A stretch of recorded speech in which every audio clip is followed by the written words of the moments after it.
Semakin dekat dengan pencoblosan, sejumlah dukungan diberikan pada para tokoh dan juga yang menjadi sorotan diantaranya ex-Menteri Kesehatan Terawan Agus Putranto, mantan Kepala Staf Angkatan Darat, Jenderal Purnawirawan Dudung Abdurrahman, hingga Basuki Cahayapurnama atau Ahok yang juga mendukung pasangan calon presiden dan calon wakil presiden. Tak lupa juga ada nama Sutioso. Lalu dukungan dari sejumlah tokoh ini mampukah mendongkrak suara sekaligus menggerakkan suara para pemilih? Nah, kami hadirkan perbincangannya bersama sejumlah narasumber yang hadir. Ada di studio pagi hari ini juru bicara tim pemenangan nasional Ganjar Mahfud, Michael Sianipar. Selamat pagi, Michael. Pagi, Mas. Lalu ada analis komunikasi politik Universitas Padjadjaran, Kunto Adi Wibowo. Selamat pagi, Mas Kunto. Selamat pagi. Dan melalui sambungan virtual Zoom ada Wakil Deputi Kampanye Kreatif Timnas Anies Mohaimin Taufik Basari dan Wakil Ketua Tim Kampanye Nasional Prabowo Gibran Habibur Rahman. Selamat pagi, Mas Tobas, Om Habib. Selamat pagi. Ya, Oke, langsung ya. Saya langsung bertanya dulu ke Mas Taufik Basari ini. Ini belakangan ini kan mulai terlihat sejumlah tokoh memberikan dukungan bahkan di detik-detik akhir pencoblosan begitu ya. Ini kita tahu debat capres terakhir juga sudah berakhir dan ini udah memasuki minggu-minggu terakhir menjelang pencoblosan. Kalau Anda melihat Mas Taufik ini ada strategi khusus untuk mendongkrak suara capres-cawapres termasuk Anies Mohaimin?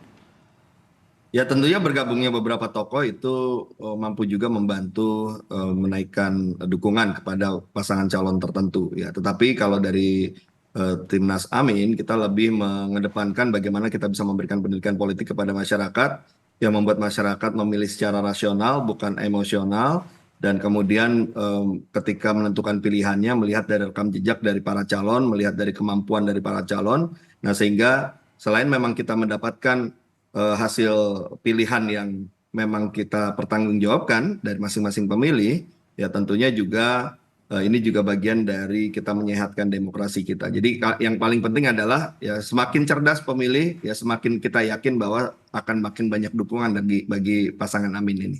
Ya, yang terakhir kalau di pasangan Amin siapa yang bergabung nih, Mas Tobas? Ini untuk tokoh-tokoh memang selalu mengalir ya dukungan yang disampaikan. Ya justru lebih banyak malah tokoh-tokoh di tingkat lokal di berbagai daerah yang memang secara real memiliki pengaruh, memiliki massa, memiliki pendukung yang ada di tiap-tiap daerah. Jadi tidak hanya nasional yang hanya sebagai simbol saja ya untuk pesan-pesan tertentu kepada masyarakat luas, tapi justru yang paling banyak itu adalah tokoh-tokoh di tingkat daerah dan ini sangat membantu bagi pasangan Amin ini. Ya, jadi kalau pasangan Amin lebih memilih tokoh yang langsung menyentuh grassroots gitu ya, akar rumput di daerah di tingkat lokal. Yang tadi juga dikatakan pengaruhnya cukup besar untuk mendulang suara Amin di tingkat lokal di tingkat yang paling bawah begitu di anak ranting. Saya ke Bung Habib. Bung Habib, ini sepertinya banyak sekali belakangan yang gabung tokoh-tokoh nasional, terutama Jenderal Purnawirawan. Saya lihat kemarin ada mantan Menkes Terawan Agus Putranto, lalu ada Pak Dudung Abdurrahman, mantan Kasat. Apa simbolisasi yang ingin ditonjolkan dari Prabowo Gibran dengan bergabungnya tokoh-tokoh ini, Habib? Ya, di pemilu ini kan one man one vote ya. Jadi dukungan dari siapapun pasti sangat berarti ya. Apalagi tokoh-tokoh berintegritas seperti Pak Dudung, Pak Terawan. Ya kebetulan Pak Terawan itu kalau kita perlu ingat bahwa beliau juga purnawirawan ya. Karena kan beliau dokter tetapi waktu aktif adalah tentara juga. Intinya memang kalau melihat bergabungnya tokoh-tokoh ini mereka sepertinya semakin menyadari bahwa saat ini kita perlu kepemimpinan yang kuat ya, kepemimpinan yang memahami geopolitik ya, geostrategis internasional ya, sehingga mampu mempertahankan dan mengedepankan kepentingan bangsa dan negara terutama di kancah internasional. Dan itu sebetulnya tema yang paling relevan dalam pemilu kali ini. Kita tahu sepanjang 10 tahun pemerintahan Pak Jokowi yang namanya hilirisasi, yang namanya menyelamatkan kepentingan negara di konteks perdagangan internasional itu kan menjadi tema, bahkan sampai kita di challenge di WTO dan lain sebagainya. Nah, keberlanjutan terhadap kebijakan tersebut ya Itu kan benar-benar apa namanya diinginkan oleh sebagian besar rakyat, apalagi tokoh-tokoh yang paham masalah seperti dua jenderal tersebut. Sebenarnya di daerah-daerah juga banyak sekali ya, bahkan di lokal kayak misalnya level Jakarta Timur, Pak, saya hampir setiap hari menerima dukungan dari purnawirawan perwira tinggi. Tapi mungkin mereka nggak ingin terlalu diekspos dan memang selama ini ya tidak menduduki pos-pos kasat atau panglima ya. Tapi purnawirawan purnawirawan perwira tinggi ya yang tiap hari datang ke posko saya di Utan Kayu Jakarta Timur menyampaikan dukungan. Artinya kan memang semakin hari semakin solid ya. Begitu juga dari kalangan tokoh-tokoh masyarakat sipil.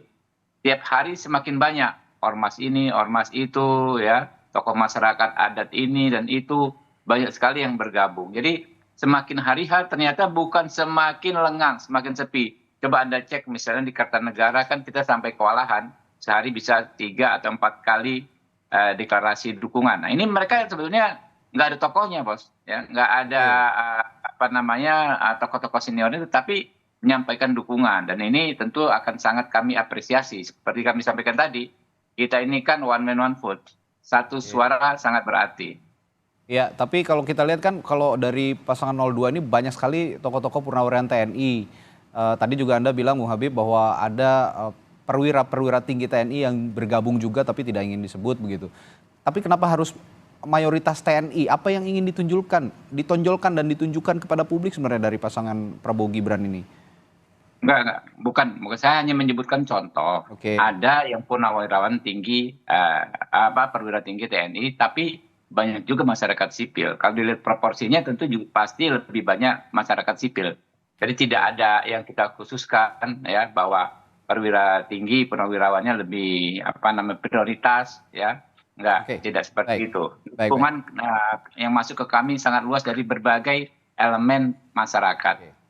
Ya, saya ke Bung Michael. Bung Michael, yang menarik justru ini dari pasangan Ganjar Mahfud yang bergabung, tokoh yang terakhir bergabung itu adalah Basuki Cahayapurnama atau Ahok, yang kita tahu sebenarnya punya kedekatan sekali dengan Presiden Joko Widodo yang sekarang justru dilekatkan dengan Prabowo Gibran gitu. Nah, Pak Ahok kemarin dalam konferensi persnya juga menyatakan bahwa pertemanan itu tidak akan pernah lepas sebenarnya, meskipun saya sekarang mendukung Ganjar Mahfud gitu. Simbol apa yang ingin ditunjukkan dengan bergabungnya Ahok di Ganjar Mahfud kira-kira? Ya, kalau menurut kami sih, kami melihat bahwa kehadiran Pak Ahok ini punya signifikasi yang sangat besar. Apalagi tadi di cuplikan yang ditayangkan, Pak Ahok berkali-kali menggunakan kata panggilan. Saya dulu pernah jadi asisten pribadi beliau 5 tahun, jadi saya rasa saya cukup mengenal beliau. Kalau beliau sudah pakai kata panggilan berkali-kali itu ada keseriusan. Itu datang dari hati, ada satu gerakan yang beliau ingin lakukan. Dan kenapa akhirnya beliau memutuskan untuk mengundurkan diri dari Komisaris Utama Pertamina, BUMN yang paling bergengsi. Bahkan mungkin perusahaan yang paling bergengsi yang Indonesia punya begitu. Itu kan pengorbanan yang besar. Tapi karena memang ada situasi yang sedang mendesak sekarang, di mana seorang Basuki Cahayapurnama, seorang Pak Ahok ini memutuskan sudah saatnya untuk turun gunung juga. Sudah saatnya juga untuk menyatakan dukungan secara terbuka kepada Ganjar Mahfud, karena ini bukan soal pemenangan Ganjar atau Mahfud saja. Ini bukan tentang seorang Ganjar, bukan tentang seorang Mahfud, tapi Pak Ahok ingin menunjukkan bahwa demokrasi ini kita harus jaga. Ada nilai-nilai yang sudah ditabrak dan sudah saatnya kita bersikap. Tidak bisa lagi kita di tengah-tengah dua kaki, tapi kita harus menyatakan sikap bahwa kita harus mendukung calon yang akan bisa menjaga demokrasi ini ke depan. Jadi ini adalah satu statement yang Pak Ahok ingin sampaikan untuk para pendukungnya, untuk orang-orang juga yang selama ini mengenal beliau, bahwa ada keseriusan langkah yang diambil oleh Pak Ahok karena ada nilai-nilai yang sudah ditabrak yang Pak Ahok ingin jaga di dalam demokrasi Indonesia. Berkali-kali Pak Ahok ini menyinggung nama Presiden Jokowi, termasuk pada saat dia diminta untuk tidak mendukung Joko Widodo di 2019. Ada arti khusus dengan berkali-kalinya diucap gitu oleh seorang Ahok nama Joko Widodo, Presiden Joko Widodo yang saat ini lekat dengan pasangan 02. Ya, kalau ini karena yang kita lihat adalah Pak Ahok melihat masa depan. Bahwa untuk masa depan bagaimana kita bisa menjaga demokrasi lebih baik lagi, membangun dari apa yang sudah pernah Pak Jokowi bangun, itu adalah dengan kehadiran seorang Ganjar Pranowo sebagai presiden. Jadi saya rasa apa yang disampaikan Pak Ahok itu justru ingin menggarisbawahi bahwa kalau kita mau menjaga demokrasi ke depan, ya kita butuh sosok kepresidenan yang akan mampu melakukan itu, yaitu seorang Ganjar Pranowo. Oke. Mas Kunto, yang Anda lihat dari sejumlah tokoh yang di detik-detik terakhir bergabung dengan para paslon di Pilpres 2024, apa yang Anda baca dari ini? Iya Mas, kalau saya melihatnya terutama Pak Ahok ya, gitu. Saya melihat ada signifikansi besar Pak Ahok bergabung dengan pasangan 03 karena saya melihatnya kan dukungan Pak Jokowi ke 02, ya kan. Nah dari dulu kan Pak Ahok dengan Pak Jokowi itu lekat, bahkan pendukungnya juga sekarang mulai kebingungan nih pasti ya kan. Memecah paling tidak memecah dukungan Pak Jokowi ke 02 dengan adanya Pak Ahok di situ, dan menurut saya itu langkah yang strategis cara permainan elektoral gitu kan. Tapi di luar itu saya melihatnya begini Mas. Apakah tokoh-tokoh ini akan memberikan sumbangan besar pada elektabilitas? Ya kita harus lihat dulu gitu kan. Tokoh-tokoh ini mungkin punya modal ekonomi besar, punya modal sosial yang besar, network mereka besar, punya modal budaya. Mereka adalah tokoh-tokoh berpengaruh di tingkat nasional. Tapi kan permasalahannya apakah ini dengan serta-merta bisa dikonversi menjadi modal elektabilitas atau elektoral kan gitu kan. Misalnya kalau saya didukung Pak Terawan, saya juga harus kemudian mengkapitalisasi Pak Terawan itu supaya jadi dukungan elektoral kan. Kalau hanya Pak Terawannya saja mungkin agak susah, one man one vote tadi kata Om Habib gitu. Jadi kalau menurut saya ada langkah-langkah yang lebih yang harus dilakukan dalam waktu yang sangat singkat gitu. Sementara misalnya Pak Ahok udah punya modal elektoral, ada pemilihnya dulu kan gitu. Konversinya mungkin akan lebih enak, lebih cepat gitu ya. Dan mungkin sama seperti tim 01 yang bilang bahwa mereka lebih pakai endorser atau tokoh-tokoh di tingkat lokal yang pasti punya modal elektoral walaupun kecil-kecil, tapi kalau banyak ya itu akan jadi bisa dikapitalisasi secara elektoral dengan cepat gitu. Tapi kalau kita bisa versuskan ya, kalau tadi dibilang Mas Tobas soal tokoh-tokoh lokal yang punya basis massa cukup banyak di akar rumput dibandingkan dengan tokoh-tokoh nasional yang juga punya pengaruh tapi belum secara konkret membawa masanya begitu. Itu kalau di compare lebih kuat mana sih sebenarnya? Ya kalau dalam hitungan hari seperti ini saya akan lebih pilih yang sudah punya massa. Oh gitu. Cepat gitu kan. Karena kalau untuk konversi lagi agak susah nih, waktunya sudah tinggal mepet gitu kan. Tapi kalau dengan modal ekonomi yang besar, hampir tidak terbatas, ya itu masih mungkin Mas. Gitu. Baik, saya kembali ke Ahok juga nih Mas Kunto. Kalau di Pilkada DKI dulu kan juga terpecah lah ya dukungannya ya. Banyak juga yang suka kepada Ahok dan akhirnya memilih Ahok sebagai calon gubernur waktu itu. Dan banyak juga yang memilih Mas Anies Baswedan sebagai gubernur. Nah ini juga terpecah nih. Kalau sekarang di Pilpres konteksnya kan lebih nasional. Dan kita ketahui bahwa Pilkada DKI juga waktu itu sempat ramai begitu. Ada polarisasi bahkan. Kalau kita lihat dalam konteks saat ini, apakah yang tidak suka dengan Ahok dan juga yang suka dengan Ahok ini juga akan suaranya juga akan terpecah kembali. Dan yang tidak suka terutama ini kan ada dua pilihan antara ke 01 atau 02. Ini kira-kira lebih kemana suaranya yang tidak suka nih terutama? Iya, menurut saya ini menarik memang. Ini kan jadi kayak peta 3 negaranya Samkok gitu kan.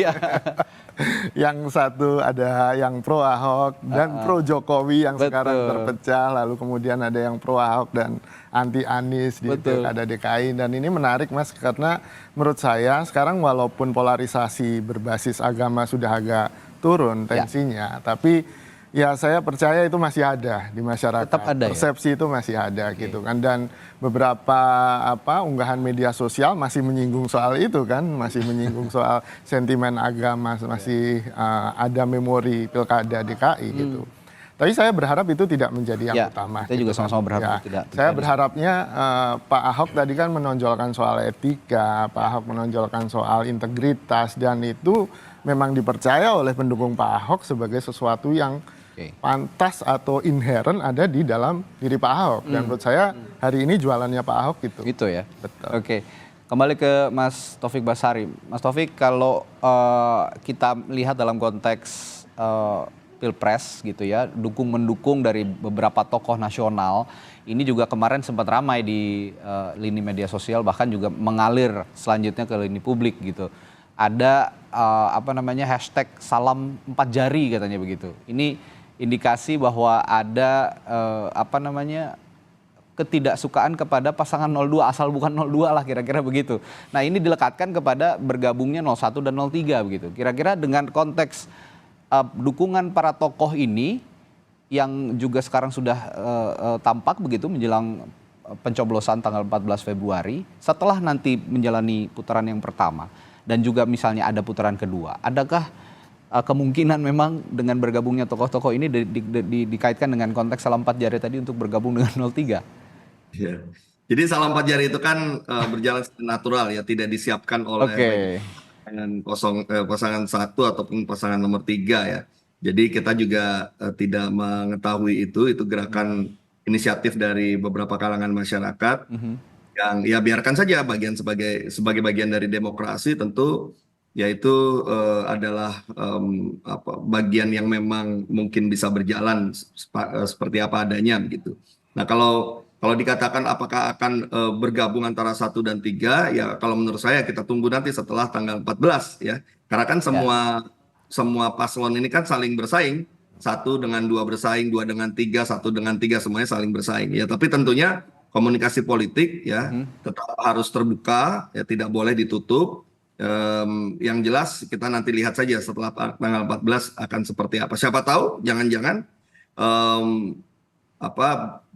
bukan seperti bayangan beberapa orang yang terjadi kan. Hanya ternyata yang maju ke putaran kedua adalah pasangan nomor 1 dan nomor 3. Kan ada kemungkinan kan. Justru bersaing di 1 dan 3 gitu ya, duanya posisi. Jadi bisa saja nanti putaran keduanya 1 dengan 3. Jadi segala hal bisa terjadi. Oleh karena itu ya komunikasi politik kita buka, tetapi apakah akan bergabung menurut saya masih terlalu dini ketika kita bicarakan sebelum pemungutan suara tanggal 14 Februari nanti. Oke, saya ke Om Habib. Bung Habib, ini kan beberapa tokoh yang gabung begitu ke pasangan 02. Tadi kita sudah sebutkan lah ya, salah satunya juga ada Menko Maritim Luhut Binsar Panjaitan yang sepertinya semakin jelas memberikan dukungan kepada Prabowo Gibran. Padahal saat ini kan jabatannya masih menteri begitu ya.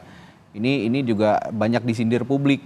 Nah kira-kira ada respons Anda soal ini? Banyak kritikan juga bahwa dukungan dari beberapa pejabat negara ke 02 yang belum mundur dari jabatannya. Iya, itu pertanyaan yang bodoh sekali ya. Karena kenapa kan kok bodoh? Karena kan kenyataannya begitu, Om Habib. Bukan, pejabat. Saya bicara ya, Anda kan nanya ke saya ngomong dong, ya kan? Ya.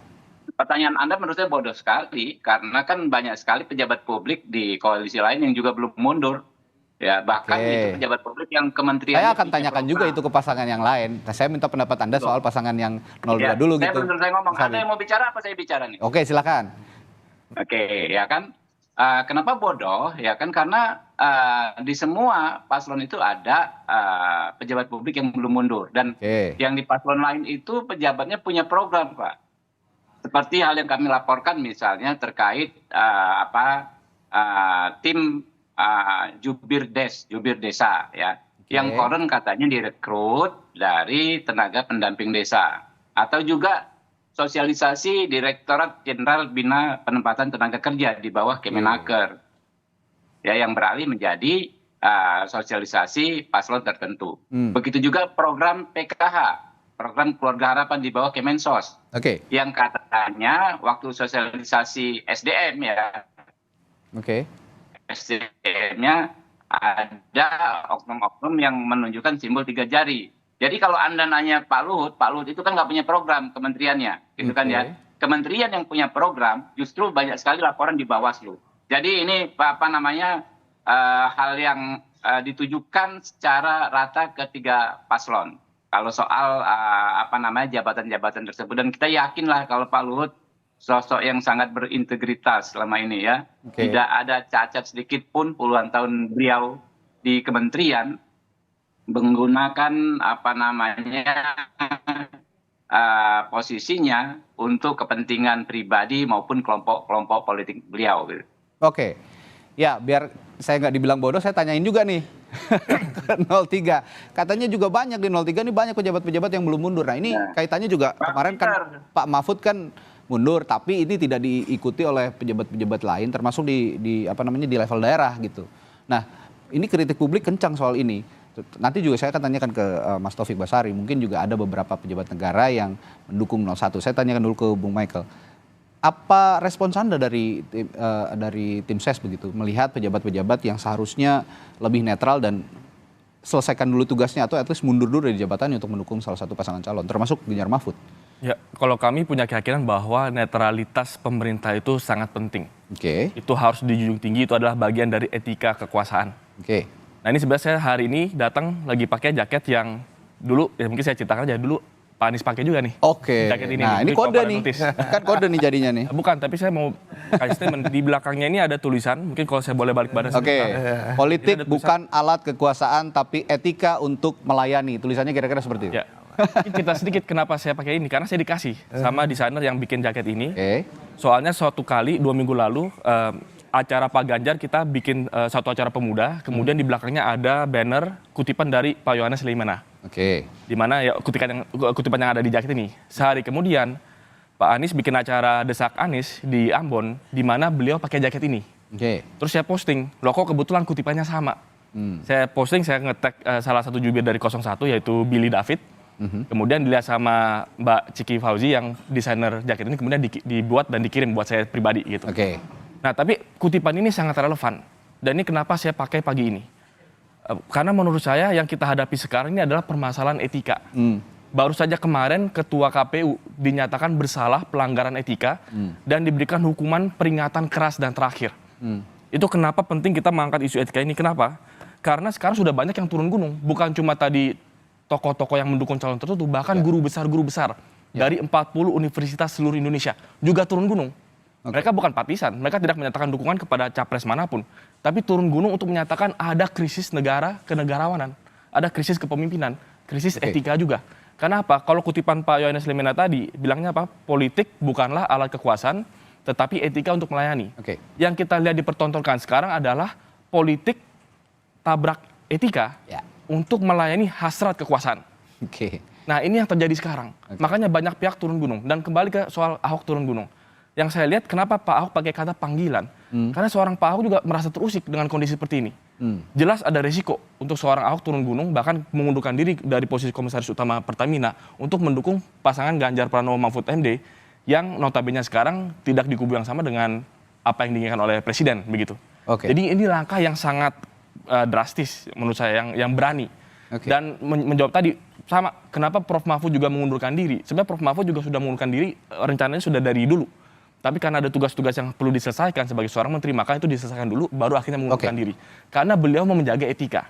Karena pada saat hari ini, kondisi hari ini demokrasi Indonesia, wajar kalau banyak pihak termasuk para guru besar menduga ada sesuatu yang tidak beres. Demokrasi tidak berjalan dengan baik. Demokrasi sedang tidak sehat. Karena pejabat-pejabat yang tidak menjaga etika memanfaatkan kekuasaan pemerintah untuk kepentingan politik pribadi. Dan saya sangat setuju dengan sikap dari Prof Mahfud. Bahwa seorang calon wakil presiden dan saya harap juga seorang capres yang adalah menteri juga mengundurkan diri untuk menunjukkan tidak ada konflik kepentingan antara jabatan publiknya, kekuasaan yang dimilikinya saat ini dengan hasrat kekuasaannya. Supaya clear. Jadi sikap itu harus ada. Dan kalau ke bawah ada menteri-menteri dari 03 yang masih menjabat sekarang dan dari 01 juga ada, menurut saya itu soal degree yang berbeda. Kita harus membuat dari contohnya dari yang atasnya dulu. Prof Mahfud sudah memberikan contoh itu. Dan pada saat menteri-menteri dari 03, walaupun mereka masih menjabat, tapi mereka tidak datang ke berbagai kegiatan kampanye secara terbuka. Kalau kita lihat di debat-debat yang kemarin, banyak sekali menteri-menteri di 02 yang datang. Tapi banyak kan sekali mereka di berbagai juga berdalih itu mereka ketua partai politik yang jadi ada juga yang enggak. Pak Erick Thohir kan bukan ketua partai. Saya nggak tahu kader partai atau enggak. Mungkin kader partai juga. Ya, tapi kalau kita lihat banyak kegiatan-kegiatan yang dibuat oleh menteri-menteri di 02 itu pada saat tidak ngambil cuti dan masih memegang kekuasaan. Jadi saya rasa kalau semua menteri karena urusan Pilpres mundur, saya rasa itu terlalu ekstrim pada hari ini gitu. Jadi itu haknya masing-masing gitu dan punya pertimbangannya masing-masing, silahkan sesuai dengan kebijaksanaannya masing-masing. Tentu ada aturannya, tapi kan etika juga penting. Makanya di 03 kami berusaha menjaga etika itu. Kalaupun ada menteri yang mendukung capres 03, tapi tidak serta-merta secara terbuka menyatakan dukungan dan menggunakan fasilitas-fasilitas negara. Ya, nah ini hari ini juga kita bahasanya sebenarnya untuk dukungan-dukungan tokoh-tokoh nasional kepada Capres 01, 02, dan 03. Nah, jika memang ada pejabat negara yang masih mendukung Capres-Cawapres begitu tapi belum mundur dari jabatannya, tadi juga disinggung soal etika dan netralitas. Hari-hari ini memang etika dan netralitas jadi pembicaraan publik juga sangat hangat. Terbukti juga tadi sempat disinggung banyak sivitas akademika dari seluruh kampus yang ada di Indonesia, kampus-kampus terkemuka juga menyuarakan hal yang sama.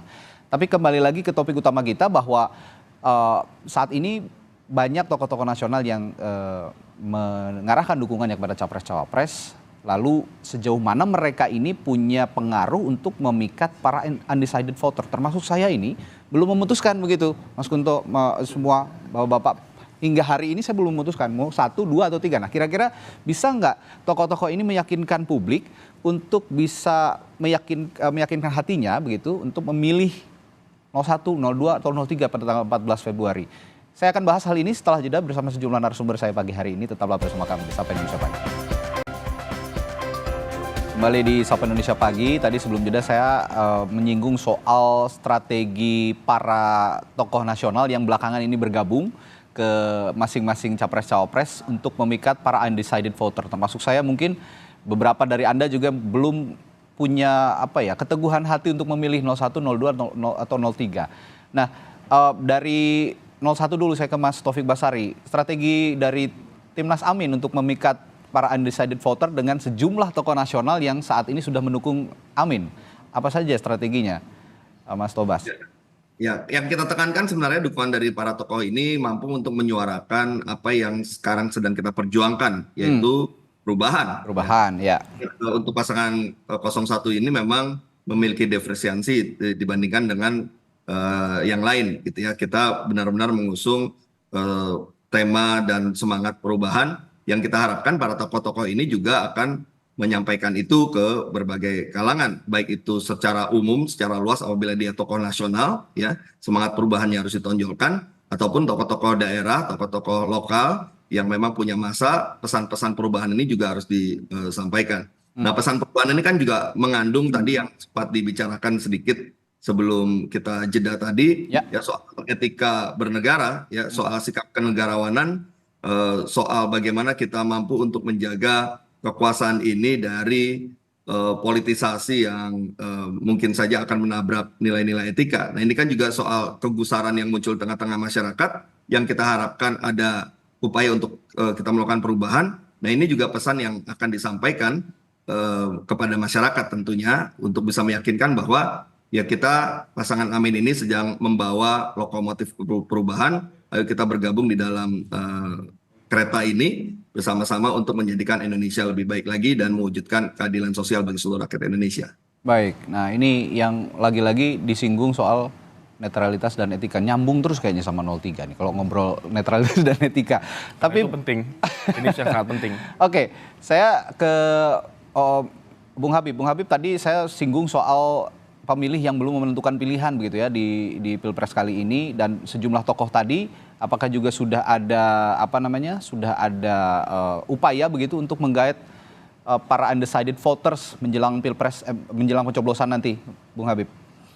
Ya, tentu tokoh-tokoh yang menyampaikan dukungan kepada Pak Prabowo dan Mas Gibran ini kan adalah tokoh-tokoh yang berintegritas, tokoh-tokoh yang punya rekam jejak, punya prestasi ketika beliau ada di posisi-posisi jabatan publik. Dan tentu ya dalam konteks etika, justru tingkat tertinggi etika adalah bagaimana dedikasi kita maksimalkan sepenuh-penuhnya untuk pengabdian kepada rakyat. Ya. Sedikit saja menyinggung soal putusan DKPP kemarin.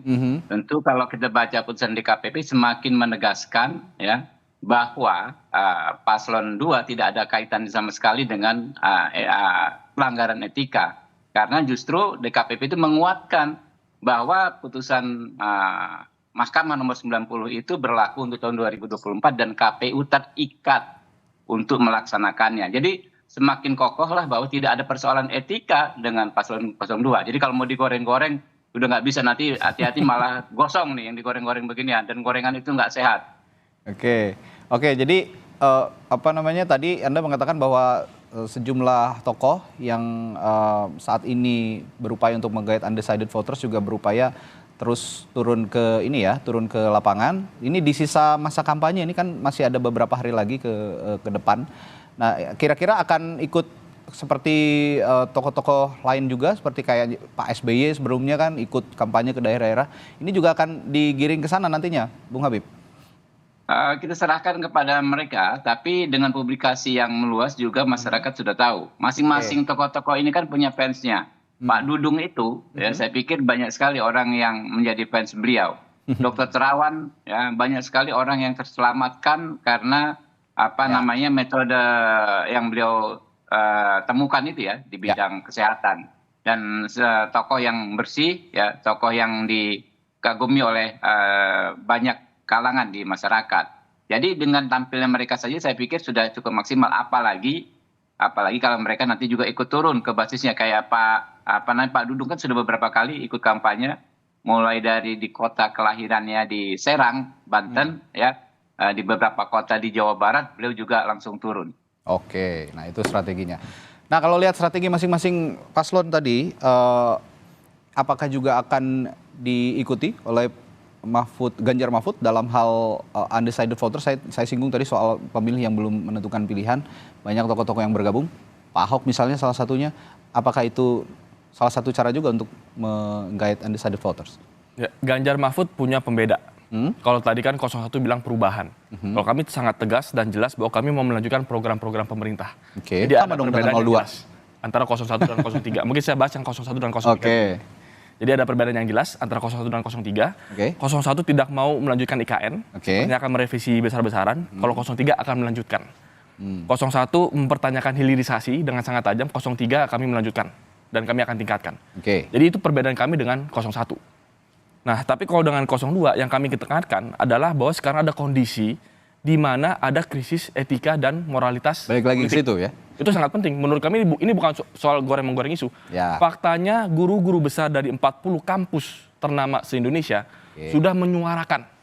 Dan saya yakin mereka sudah menyuarakan kekuatan mereka. Sudah menyuarakan kekuatan. Boleh saya selesaikan dulu? Kan gantian dong. Oh enggak, ini bukan saya goreng kok. Ini kan sikap dari para sivitas akademika ini. Iya. Boleh saya selesaikan dulu, Mas? Bung Habib sebentar. Bung Habib saya selesaikan dulu ya. Frekuensi sangat beragam. Ya. Nanti boleh direspons. Bung Habib boleh respons. Saya kasih kesempatan dulu buat Bung Michael untuk melanjutkan. Silakan. Terima kasih. Saya selesaikan dulu. Nanti silakan ditanggapi. Oke. Ya, bahwa guru besar dari 40 kampus ini menyatakan. Bung Habib, sebentar Bung Habib. Tadi katanya udah sepakat mau kasih kesempatan saya dulu. Bentar dulu. Saya juga tadi kasih kesempatan Bung Habib untuk bicara kan. Sebentar, saya kesempatan lagi. Oke, silakan. Ya, sebentar ya Bung Habib, saya kasih kesempatan dulu Bung Michael. Silakan Bung Michael. Baik. Jadi guru besar dari 40 kampus ternama Republik ini menyatakan keresahan. Pasti ada dasarnya dong, karena saya yakin dengan integritas mereka dan posisi mereka sebagai akademisi yang melihat secara objektif. Bahkan kemarin pimpinan KPK dari tahun 2003 sampai dengan 2019, berarti masa kepresidenan baik itu zamannya Ibu Mega, SBY dan Jokowi periode pertama, juga berkumpul menyuarakan keresahan juga. Jadi saya rasa ini ada permasalahan serius. Kami ingin melanjutkan program-program pemerintah tanpa membuat riak-riak, tanpa membuat pertanyaan soal etika politik. Nah itu kenapa saya pakai jaket ini. Saya rasa antara 01 dan 03 kita punya concern yang sama. Yang kita harap etika apa? Ya yang kita harap yang saya jelaskan tadi bahwa sekarang ini kita mengharapkan politik bukan soal kekuasaan, tapi bahwa untuk melayani. Pakai jaket beretika. Ya, ini saya lagi menjelaskan poin saya ini. Ya, sebentar Bung Habib ya. Saya kasih Jadi yang kita harapkan adalah apa yang Pak Yohanes Leimena ini jelaskan. Bahwa politik itu bukan soal kekuasaan, tapi politik adalah etika untuk melayani. Etika untuk melayani. Yang kita lihat sekarang adalah politik menabrak etika untuk melayani hasrat kekuasaan. Itu yang kita mau kembalikan. Ya, ini kan sah-sah saja Bung Habib kalau memang ya masing-masing pasangan calon punya gimmick, punya cara, meskipun begitu kan 02 juga punya gimmick begitu dengan joget gemoynya. Coba menggunakan kutipan yang sudah digunakan oleh. Oke, sebentar. Begini, untuk sama-sama kita mendudukan masalah ini, Bung Habib sebentar. Track record Anda seperti apa? Oke, untuk sama-sama mendudukan masalah ini saya akan tanyakan ke pakar politiknya begitu ya, analis komunikasi politiknya. Saya akan tanyakan ke Mas Kunto dulu sebentar. Saya katanya dikasih kesempatan Oke, ya setelah ini saya kasih kesempatan. Perspektifnya kan Ini potong-potongnya udah cukup banyak ini sebenarnya. Saya dulu baru. Oke, kalau ini kan untuk mendudukan perkaranya dulu. Kita sama-sama. Iya enggak, saya kan satu Baik, versi, baik. Saya akan kasih kesempatan pengamatan Anda, Bung setengah, Habib, ya kan? sebentar. Saya akan ke Mas Kunto. Setelah ini saya akan kasih kesempatan Anda untuk merespon. Mas Kunto melihat pembicaraan pagi ini yang begitu panas, mulai panas. Kalau kita ngomongin tokoh-tokoh tadi di awal dan menyinggung etika dan netralitas, apa yang bisa Anda baca dari apa namanya perdebatan kita pagi hari ini?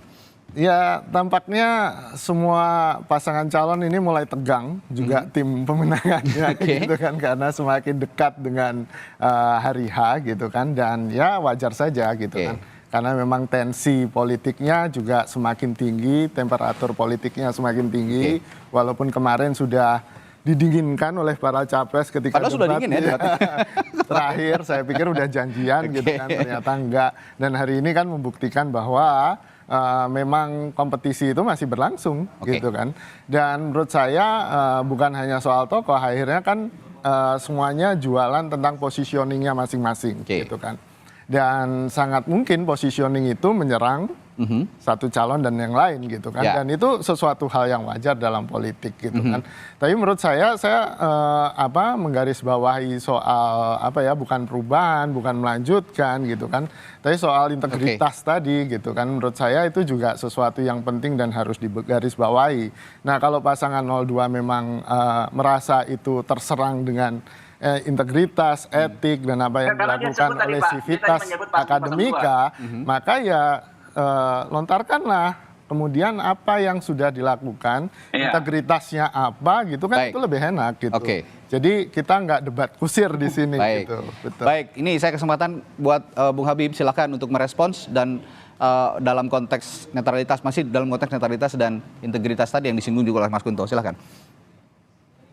Iya. Justru tadi kan nggak banyak komen, tapi kan Michael tadi menyebut-nyebut 02 dikaitkan dengan etika. Ini kan sebuah tuduhan. Oh, fitnah. Dia pakai jaket begitu apa lantas menjadi orang paling beretika? Kan rakyat yang akan menilai. Ada ya Bung Michael, ada 40 perguruan tinggi, sivitas akademika. Kita cek satu demi satu. Apakah frekuensinya sama? Menurut saya tidak kok. Hanya segelintir saja yang memang partisan. Saya tahu orang per orang yang tampil karena berhubungan erat dengan kami selama saya di Komisi 3. Saya tahu kok stempelnya di kepala masing-masing. Itu politisi partisan yang nyamar seolah netral. Kita tahu. Tapi kami juga mendapat masukan. Kami didukung oleh mahasiswa, ya. Belum S1 selesai, ya. Apalagi baru-baru profesor, tapi grassroots-nya. Kalau kita ke 98, ya. 98 itu dosen, guru besar turun setelah gerakan mahasiswa membesar. Karena yang genuine itu gerakan mahasiswa. Kalau dosen, guru besar, saya pikir tidak genuine. Ya, yang paling genuine itu adalah kalau di kampus gerakan mahasiswa, grassroots-nya, rakyatnya kampus itu gerakan mahasiswa. Kami mendapat dukungan di mana-mana dari mahasiswa, gitu loh. Sementara di sebaliknya, ya, yang partisan-partisan tadi, sekelompok orang, ya kan, mengatasnamakan kampus, mengklaim, ya kan, lalu menyampaikan fakta yang manipulatif. Tetapi ya dari 40 itu juga bervariasi. Macam-macam, intinya menginginkan pemilu damai, pemilu berjalan sesuai aturan. Nah, itu juga menjadi ya keinginan kami. Jadi salah ya kalau Bung Michael yang saya nggak yakin dia benar-benar memahami apa itu etika mengkait-kaitkan ya seolah-olah kami tersudut dengan 40 perguruan tinggi tersebut. Sama sekali nggak ada. Tapi pernyataan Michael tadi ya kan yang langsung menyebut paslon 02 dikait-kaitkan dengan etika, itu yang menurut saya sangat-sangat tidak pas gitu. Baik. Nah, saya akan ke Mas Taufik Basari dulu. Kalau saya tidak salah, Mas Taufik Basari juga tadi menyinggung etika, tapi kenapa Bung Habib tidak menyanggah juga pernyataannya Mas Tobas? Taufik Basari umum. Kalau dia tadi si Michael sebut paslon gitu. Oke, jadi secara spesifik menyebut pasangan calon begitu. Sebentar, Bung Michael, saya juga akan tanya Mas Taufik Basari, apakah Anda singgung soal netralitas dan etika tadi, arahnya kemana Bung Tobas? arahnya pada nilai-nilai yang harus kita jaga. Oke. Kita sedang menghadapi proses demokrasi. Seperti yang diutarakan oleh Civitas Akademika juga akhir-akhir ini ya, Bung Tobas. Betul, betul. Oke. Para Civitas Akademika, para guru-guru besar ini kan memprihatinkan terkait dengan demokrasi kita yang dikatakan sedang dalam keadaan tidak baik-baik saja. Ya, dari demokrasi. Di mana soal nilai-nilai yang semestinya kita junjung tinggi itu mulai menurun. Dan kemudian ada normalisasi terhadap hal-hal yang menembus atau menabrak etika. Itu yang sebenarnya menjadi concern dari para guru besar. Nah, nilai-nilai ini nilai-nilai umum yang semua pasangan calon ya harus kita jaga bersama-sama. Dan yang kedua juga bagi masyarakat juga harus bisa memahami pesan-pesan itu. Dan termasuk juga tadi Bung Habib katakan para mahasiswa, kita juga berharap ya para mahasiswa pun juga menjadi mahasiswa yang kritis, yang tidak hanya diam, ya ketika memang ada permasalahan-permasalahan bangsa yang harus disikapi waktu gerakan mahasiswa. Nah itu menurut saya umum berlaku untuk siapapun, termasuk juga sebagai pengingat bagi kita masing-masing pasangan calon yang untuk terus-menerus menjaga etika dan nilai-nilai demokrasi. Itu pesan untuk kita semua sebenarnya. Dan Civitas Akademika ini rata-rata memberikan petisi untuk pemerintah yang dipimpin oleh Presiden Joko Widodo, kurang lebih seperti itu. Nah, ya itu pesan untuk kekuasaan kan juga penting, betul. Bahwa penguasa dimanapun itu harus terus diingatkan, ya agar menjaga etika, menjaga nilai demokrasi. Nah, pesan inilah yang kita harapkan juga bisa ditangkap oleh setiap orang yang saat ini sedang berkuasa, ya untuk menerima pesan-pesan dari para guru besar itu, ya dan kemudian mencoba untuk melakukan refleksi diri dan bahkan menahan diri, ya untuk tidak kemudian melakukan hal-hal yang dianggap oleh para akademisi ini sebagai suatu hal yang melanggar nilai etika dan nilai-nilai demokrasi. Baik, di akhir perbincangan kita hari ini saya akan tanya juga masing-masing narasumber saya. Silakan ada tanggapi, silakan. Baik. Jadi saya perlu tegaskan bahwa tadi saya sampaikan harapan saya adalah semua paslon punya keseriusan dan keresahan yang sama. Oke. Terkait dengan adanya krisis kenegarawanan, krisis kepemimpinan dan etika. Oke. Itu yang disuarakan oleh banyak pihak yang objektif di luar sana. Pada saat Ketua MK dijatuhi hukuman pelanggaran etik berat, pada saat Ketua KPU dijatuhkan peringatan keras dan terakhir, kami dari 03 sangat concern. Ini hal yang sangat serius bagi kami. Dan saya lihat dari 01 juga sudah menyampaikan keseriusan tersebut. Saya harap 02 juga. Nah, kita sama-sama punya keseriusan terkait dengan masalah nilai-nilai demokratis. Karena kalau saya melihatnya apa yang disampaikan guru besar termasuk pimpinan KPK sepanjang masa, dari awal sampai dengan periode Pak Jokowi yang pertama, menyampaikan concern yang sama kalau kita baca substansinya.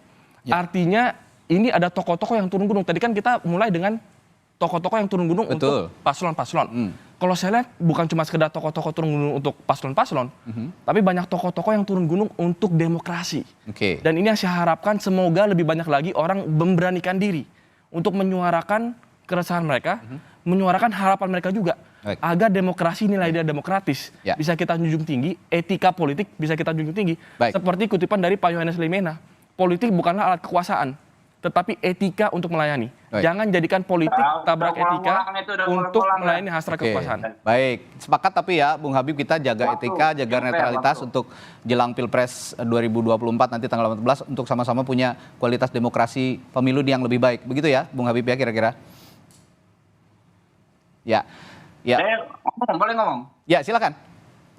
Halo. Ya, silakan. Saya tadi sepakat ya, berarti untuk menjaga netralitas kita sangat dan sepakat, ya, silakan. Tentu kita halo. Ya, silakan Bung Habib. Halo. Iya, halo. Ya. Tentu kita sangat sepakat untuk menjaga netralitas penyelenggara negara, kementerian.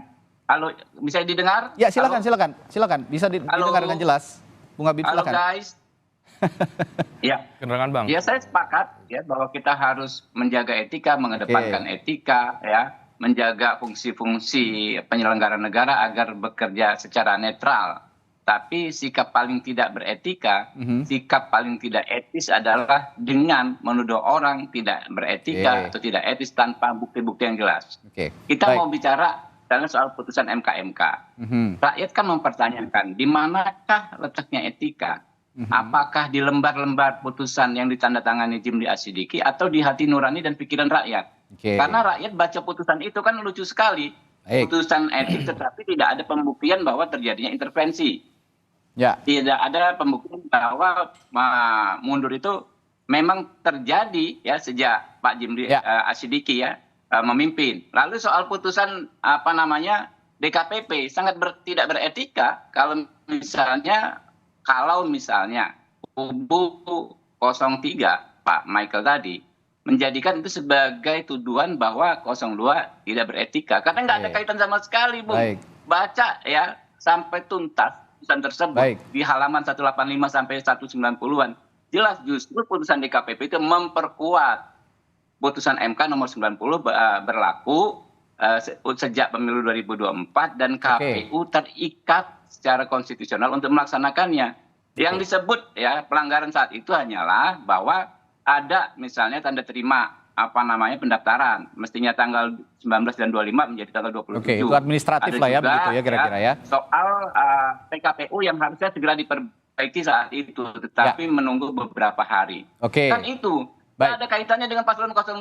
Nah, kalau itu Anda jadikan dasar untuk menjadikan serangan, berarti Anda sangat tidak beretika dan Anda nggak pantas pakai jaket begitu, Pak. Gitu. Ya, saya sudah tangkap maksud Anda, Bung Habib. Saya boleh tanggapi karena kan tadi ini perdebatannya akan panjang. Saya akan terakhir. Oke, singkat saja. Terakhir ke Bung Michael. Saya tidak bilang kalau ini masalah 02 beretika atau enggak. Saya berharap ada concern yang sama, kesulitan sama bahwa apa yang diputuskan di MK dan DKPP ini kita perlu menunjukkan keresahan. Ya, Bung Habib, pokoknya pagi hari ini kita sama-sama duduk bareng untuk sama-sama bersepakat begitu, Bung Habib, menjaga etika dan netralitas. Begitu ya, kira-kira dialog pagi hari ini kan ngomongnya soal tokoh-tokoh nasional yang sudah bergabung. Tahun dulu, Bung Michael, Bung Habib. Iya, Bung Habib, Bung Michael, bisa tenang ya sebentar ya. Jadi pagi hari ini kita duduk bersama untuk bersepakat bahwa tokoh-tokoh nasional sesuai dengan tema kita pagi hari ini yang bergabung ke masing-masing capres-cawapres itu bisa sama-sama menjaga etika, netralitas yang hari-hari ini publik khawatirkan begitu, termasuk sivitas akademika. Baik, terakhir sedikit saja ke Mas Kunto. Dari tokoh-tokoh yang pagi hari ini kita bicarakan yang bergabung pada 1, 2, dan 3. Dan isu netralitas dan etika yang makin panas sepertinya dibicarakan menjelang Pilpres ini. Kira-kira masyarakat akan berpendapat seperti apa dan akan punya preferensi seperti apa dalam Pilpres nanti? Menurut saya kalau sudah di tahap kampanye yang seperti ini, sudah tinggal hitungan hari, itu pilihan sudah mengkristal harusnya. Jadi yang undecided itu sudah tinggal sedikit. Dan kebanyakan mereka ya yang nggak peduli politik, yang bahkan nggak nonton dialog kita hari ini kan gitu. Yang saya khawatir begitu malah. Betul. Justru menurut saya yang paling penting adalah bagaimana mengajak mereka, membuat mereka bersimpati gitu kan, mendatangi mereka, karena kalau mereka nggak didatangi mereka juga nggak akan peduli gitu kan. Dan menurut saya bahasanya juga harus pakai bahasa mereka gitu. Nah problemnya apakah tokoh-tokoh ini kemudian bisa mendatangi orang-orang itu dan kemudian berbahasa dengan bahasa mereka, itu yang pertama. Lalu kemudian apakah soal integritas, etik juga menjadi pertimbangan yang penting bagi mereka gitu. Tapi di luar soal elektabilitas menurut saya yang paling harus dijunjung tinggi akhirnya soal legitimasi hasil pemilu ini. Gitu kan. Dan integritas, etika adalah modal awal untuk akhirnya pemilu ini punya legitimasi. Siapapun yang menang kan gitu. Ya kan, dan menurut saya ini sesuatu yang penting dan paling tidak kalaupun ada yang tidak peduli politik gitu kan, yang peduli politik itu harus disadarkan bahwa ini juga penting. Gitu. Baik. Gitu, Mas. Baik, kira-kira sudah tergambarkan begitu ya. Kita pagi hari membicarakan para tokoh nasional yang bergabung pada 1, 2, dan 3 di Pilpres nanti dalam konteks keterpilihan mereka. Tapi hari-hari ini kita berdebat dan juga publik mengkhawatirkan begitu soal netralitas dan etika dalam berdemokrasi. Kira-kira seperti itu. Ini apakah juga nanti bisa mempengaruhi preferensi pilihan Anda di tanggal 14 Februari dan seperti yang Mas Kunto bilang lebih baik memang langsung turun ke bawah menjelaskan ke mereka daripada kita berdebat kusir begitu kira-kira ya. Baik, terima kasih narasumber saya pagi hari ini. Ada Bung Taufik Basari dari Timnas Amin, lalu juga Bung Habibur Rahman dari Prabowo Gibran TKN 02 dan juga Bung Michael Sendeper dari 03 dari Ganjar Mahfud. Mas Kunto Adiwibowo juga dari Universitas Padjadjaran telah bergabung bersama kami di Sapa Indonesia Pagi berbagi perspektifnya pagi hari ini. Terima kasih Bapak-bapak, selamat pagi, sehat selalu.